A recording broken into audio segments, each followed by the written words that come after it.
Muito bem, meus amigos e minhas amigas, voltamos aqui para mais um episódio aqui desse nosso caso triste, lamentável da Voipaz. Eu quero ver se finalizo com mais duas aulas aqui para vocês. Eu já sei que eu já tenho aí mais quatro aulas e mais duas das 6 aulas, e eu acho que daí nós conseguimos ter uma ideia bem particular ou bem quase aprofundada aqui desse assunto, que é desse triste e lamentável evento. Obviamente que eu programei mais alguns assuntos, poderia explorar mais alguns assuntos, alguns outros exemplos, mas isso dependerá, claro, da audiência. A audiência achar, não, olha, eu gostaria que você falasse mais um pouquinho de pensionamento, da indenização, de juros moratórios, correção monetária, enfim, outros assuntos, eu posso evoluir, tá? E trazer mais exemplos, inclusive aí, exemplos de acidentes graves que aconteceram na aviação, e alguns até curiosos, né? Tem um acidente lá em Bauru que uma aeronave da TAM, lá atrás ainda, quando a TAM nem era desse tamanho que ela foi sob o comando de Rony Amaro, mas lá quando ela era pequenininha, né? Um táxi aéreo, ela passa a pista do aeroporto de Bauru e acaba atingindo um automóvel lá no chão. Enfim, então ali nós teríamos vítimas em solo. Eu posso trazer também essa questão das vítimas em solo, como ficaria. Mas tudo isso depende da audiência, né? Obviamente que se eu vejo que tem comentários, nós estamos vendo, eu vejo que isso está repercutindo, que vocês estão aí curtindo os vídeos, compartilhando, aí isso me motiva a continuar esses vídeos. Senão aqui com 6 vídeos, eu então tenho mais 2 vídeos para fazer, um desse aqui que nós falaremos só de dano material, de pensionamento, nesses casos de morte, e outro que falaria só do dano moral. Quem sabe eu já tenha aí mais do que um conjunto bom de aulas para que você tenha noção do que acontece nesses casos de grande repercussão. Mas enfim, se você está gostando, curta, compartilha, manda aqui para os seus amigos, para os seus colegas, pede para se inscrever, porque daí que se aumenta a quantidade de pessoas divulgando esse vídeo, falando esse vídeo, eu obviamente me sinto motivado a fazer mais vídeos, trazendo mais problemas práticos aqui, mais assuntos relacionados. Que vejam, o que eu vou falar hoje, principalmente hoje, nesta aula e também nesse encontro, nesse vídeo, no próximo vídeo, na realidade serve não só para acidente aéreo, serve para acidente aéreo, acidente de trânsito, acidente náutico. Eu separei algumas outras decisões para falar em outro momento, né? Alguns outros casos para mim curiosos, um deles envolvendo um acidente náutico de 2 lanchas, com a morte de um dos ocupantes de uma das lanchas, um caso interessante. Então serve também aqui, esse raciocínio dessa aula, principalmente aqui do dano material, vai servir para todos estes casos, então fique tranquilo. Muito bem, voltando aqui, nós estamos aqui, eu acho que no quinto encontro, se não me engano, eu vim falando do quê? Eu vim falando de qual é a legislação que se aplica, vamos revisar tudo de novo, tá? Não tem problema aqui, já estamos com 3 minutos, mas sem se preocupar aqui com o tempo, mas sim se preocupando com a qualidade. Se você não viu, vejam as aulas anteriores e qual é o raciocínio lógico, qual é o caminho que percorri nestes encontros anteriores, nestes vídeos anteriores. Eu vim falando primeiro do acidente, só noticiei rapidamente, para que alguém venha daqui assistir um ano, daqui 2 anos, a 3 anos, um acadêmico de direito que vai olhar, ele vai falar o que foi esse acidente da Voipaz. Então noticiei o acidente, depois de noticiar o acidente, comecei falando qual lei seria aplicável a esse caso, fiz a diferenciação de acidente doméstico, acidente em voo internacional, depois para saber se aplica uma convenção internacional ou se aplica a lei brasileira, depois prossegui falando aqui da legitimidade de quem pode reclamar indenização, o que se pode reclamar, obviamente, mas depois da legitimidade, quem pode reclamar, falando aqui se tem um dano direto, dano indireto, dano por ricochete, quem são aqueles indivíduos que seriam atingidos e possivelmente serão reconhecidos na justiça como legitimados, titulares do direito a reclamar um dano. E agora eu vou continuando esse encontro falando aqui da indenização propriamente dita. Né? Nós vamos falar um pouco do seguro, tem um seguro aqui que é disponibilizado às vítimas de acidente aeronáutico. Eu quero saber com vocês se esse seguro ele cobre todos os danos ou não, ou se há uma limitação nessa cobertura. Depois vou falar quais serão os danos possivelmente reclamados pelos familiares. E neste encontro, especificamente, só falarei do dano material, tá? Não falarei ainda do dano moral, porque senão o encontro fica muito longo. Então vamos aqui. Primeiro ponto, então, eu vou falar aqui nesse vídeo, nós vamos falar de Indenização por danos materiais, aquilo que atinge o meu patrimônio, que é aferível economicamente. Há uma distinção aqui para quem é do direito, quem é acadêmico do direito, está estudando a matéria, ou quem é recém-formado. Aqui, só para relembrar, eu tenho dois tipos de danos, lato sensu, né? Eu tenho o dano patrimonial, esse que eu posso aferir e botar preço, né? Um relógio, um celular, um carro, este notebook que estou gravando, e outro dano, outro tipo de dano que é o dano extra patrimonial, aquele de cunho não econômico, relacionado geralmente aos direitos de personalidade. Qual é o valor do meu nome? Não posso botar preço no nome, eu não posso botar preço na minha imagem, eu não posso botar preço, eu posso até aferir e querer ceder temporariamente aquele direito personalíssimo, é uma coisa. Mas eu estou sempre por aproximação. E o mais clássico, obviamente, que vocês sabem, é o dano moral. O dano moral e o dano estético. Esses são danos extrapatrimoniais. Pois bem, eu vou tratar aqui dos danos patrimoniais, a primeira parte, então, do assunto. Quando eu estou falando de um acidente desses que envolveu 62 pessoas mortas, então aqui eu não estou tratando de pessoas que ficaram, sobreviveram, poderiam felizmente ter sobrevivido, aqui todas elas morreram, eu estou falando da indenização por homicídio. E vejam lá, eu volto naquilo que falei já no início desses encontros para vocês, eu estou lá com base no artigo 948 do Código Civil. Então, quando eu vou falar em verba, em decorrência da morte, em decorrência de homicídio, eu vou estar falando aqui, então eu vou estar estabelecendo com ponto de partida o artigo 948 do Código Civil, que vai falar o seguinte, relembrando, no caso de homicídio, a indenização consiste, vejam só, sem excluir outras reparações. Ele deixou uma porta aberta aqui, tá? Mas falando o seguinte, inciso primeiro, no pagamento das despesas com o tratamento da vítima. Então, se ela tivesse que ser internada aqui no hospital, eu pagaria as despesas com tratamento. Depois, no caso de morte, seu funeral e o luto da família. E aqui eu já adianto para vocês, quando a gente está falando de luto da família, muitos doutrinadores vão defender, ainda antes, essa redação era mais ou menos a redação lá que existia no Código Civil 16, tá? Lá no Código Civil antigo. Então, quando ele fala de luto da família, ele está falando do quê? Ele está falando do dano moral. Então, muitos doutrinadores falam, o luto da família é o verdadeiro dano moral. Tá? Hoje nós temos aqui expressamente na Constituição assegurado, mas não precisamos mais socorrer, mas outras reparações, outros valores poderiam ser incluídos neste luto da família. Tá? Além disso, o inciso segundo, que é o mais importante, que eu vou aqui trabalhar muito com vocês, está falando na prestação de alimentos às pessoas a quem o morto os devia, levando isso em conta, já diz aqui, ele limita, né, a duração provável da vida da vítima. Então aqui nós já começamos por dois tópicos, tá? Dois tipos ou dois danos materiais clássicos que eu vou ter que indenizar, que seriam aqui os danos emergentes, então os danos materiais clássicos, né, aqueles que emergiram logo após o acidente, então a perda material que eu já tive, então o celular quebrou, o notebook quebrou, as roupas que eu perdi, eventualmente a aliança que se perdeu, que é um bem material, né, tem mais cunho sentimental, mas é um bem material, né, eu tenho minha aliança aqui desde que casei e adoro ela, né, como adoro minha esposa e minhas filhas. Pois bem, então todos esses danos materiais aqui serão indenizados, o óculos e todos esses danos serão indenizados, tá?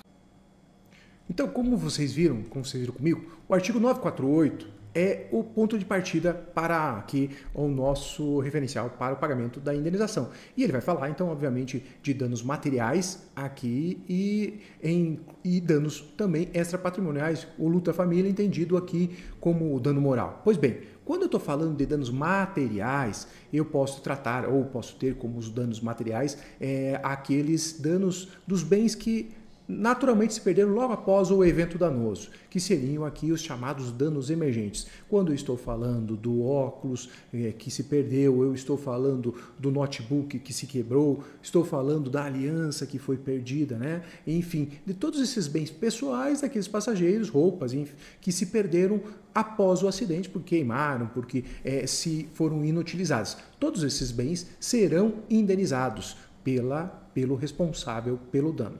Além disso, vem o que também? O próximo dano que é o dano aqui o mais relevante, né? Que será de maior interesse para aqueles que dependem da renda das pessoas que infelizmente faleceram naquele evento danoso, que é o tratamento do inciso 2º aqui, que são os alimentos. Alimentos às pessoas a quem o morto os devia. Então aqui a ideia vai ser, eu tenho que indenizar estes 2 danos. Pois bem, vocês souberam falar comigo, eu já mostrei aqui na minha tela e volto para ela rapidamente, que o Código Brasileiro da Aeronáutica obriga que as companhias aéreas tenham um seguro obrigatório, mais ou menos como se fosse aquele seguro obrigatório, o antigo DPVAT, que hoje não é mais DPVAT, né? O nome é novo para o DPVAT, mas aquele seguro obrigatório para veículos automotores também tem um seguro obrigatório para acidentes aeronáuticos. E daí a pergunta que você faz é, será que esse seguro vai cobrir tudo isso? Qual é o valor do seguro? Pois bem, o artigo 257 lá do Código Brasileiro Aeronáutico fala a responsabilidade do transportador em relação a cada passageiro e tripulante, então passageiro e tripulante, limita-se, no caso de morte ou lesão, ao valor correspondente na data do pagamento a 3.500 OTNs, obrigações de Tesouro Nacional, tá? E depois ele segue, pois bem, 3.500 OTNs. Quanto é uma OTN? Se você jogar aí no Google, você vai ver que ninguém tem que pegar umas fórmulas malucas para conseguir chegar num valor dessa obrigação do Tesouro Nacional. Para simplificar, eu não quero nem debater a validade ou a invalidade, mas veja, ele está falando limita a indenização, limita a esse valor, tá? Pois bem, o que interessa é que eu peguei a notícia agora que acabou de sair na UOL, de 22 de agosto de 2024, aí quando você estiver assistindo o meu vídeo, né? Mas foi noticiado em 22 de agosto de 2024, que as famílias receberão esse seguro obrigatório relacionado aqui ao acidente aeronáutico. E qual é esse seguro obrigatório? Qual foi o valor? R$103 mil. O seguro reta, tá? Esse seguro obrigatório foi pago para cada grupo familiar, então para cada família, R$103 mil. E a pergunta básica e natural que eu lhe faço é, esse valor cobre todos os danos que cada uma das vítimas aí tiveram com esse inevitável e lamentável acidente? É óbvio que não. Aqui nós vamos ver que tinham casais ali no início das suas vidas, né? Eu tô com 48, tinha casais ali com 40 anos, 36 anos, alguns com 45, 50 anos, casal, tá? Casal. Que deixaram filhos, às vezes, alguns aqui, como um caso que vi, que o casal deixou 3 filhos ainda na juventude, né? Uma vida inteira pela frente. Será que 103 mil cobriria todos os danos? Obviamente que não. Um notebook às vezes custa 10, 15 mil reais, um iPhone custa mais 10 mil reais, só ali já foi 20 mil reais. Cobriria? Não, não cobre, né, senhores? E vocês não precisam me alongar muito, então não vou nem. Então vejam, o Código Brasileiro da Aeronáutica vai limitar. Será que essa limitação vale? Não, senhores, vocês verão que não vale. Por quê? Porque o próprio artigo 734 do Código Civil, ele vai limitar e fala que a indenização não pode, né, ser limitada de qualquer forma. Então aqui é inválida qualquer limitação da indenização.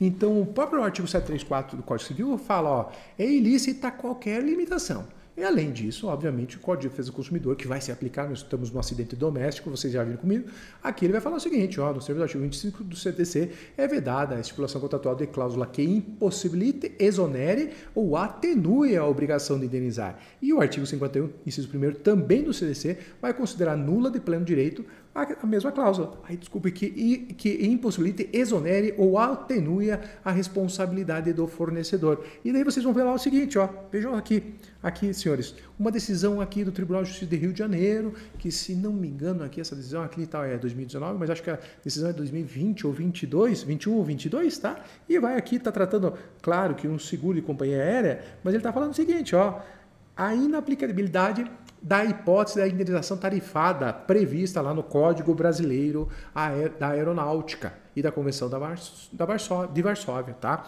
Então, está restringindo e está aqui retirando esse risco do próprio transportador. Diante disso, não há como essa limitação vigorar. Então, aqui, facilmente, qualquer advogado, você procura seu bom advogado, né?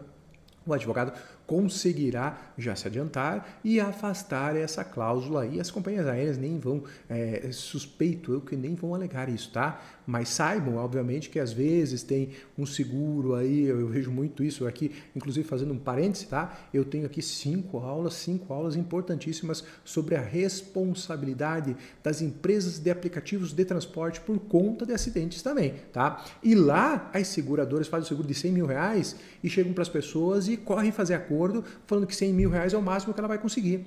E a indenização às vezes é muito maior, 750, 800. Vocês vão ver aqui, no meu caso aqui, vocês vão se assustar com o valor que seria só do dano material, tá? De uma vítima aqui hipotética. Mas o que acontece? Vão lá e fazem o seguro, apresentam o seguro e a vítima às vezes acha que esse valor é razoável, né?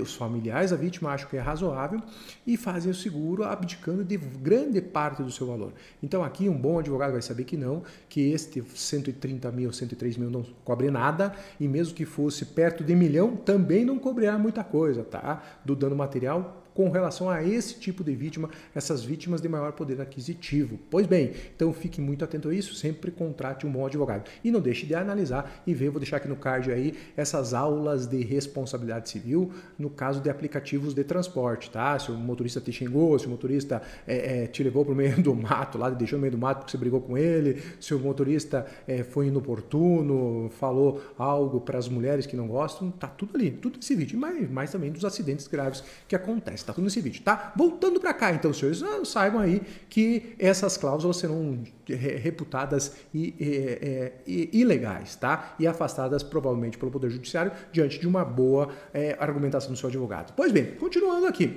Então, quais são os danos indenizáveis? Nós temos os danos patrimoniais e extrapatrimoniais, já falei disso, tá? Dos danos emergentes, eu tenho aqui falando ao tratamento da vítima,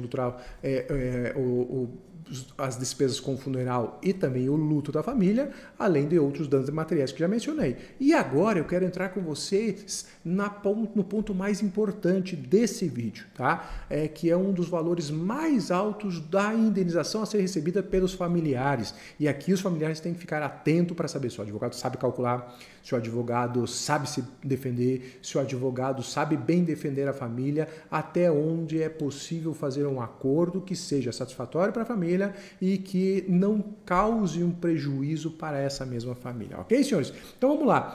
O que eu quero falar com isso? Dos lucros cessantes, lá o inciso 2º do artigo 948, principalmente do pensionamento. E aí, imediatamente, eu quero fazer algumas perguntas para os senhores e para as senhoras. Com relação a esse pensionamento, né? Então, alimentos para as pessoas a quem o morto os devia.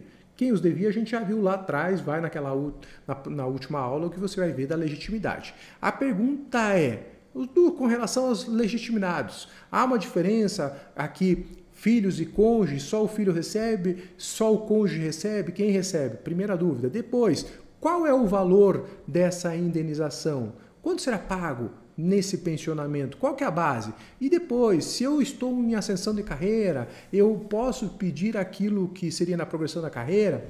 Se eu tenho salário aí, se eu sou um assalariado, carteira assinada, eu posso receber 13º salário, férias indenizáveis, FGTS?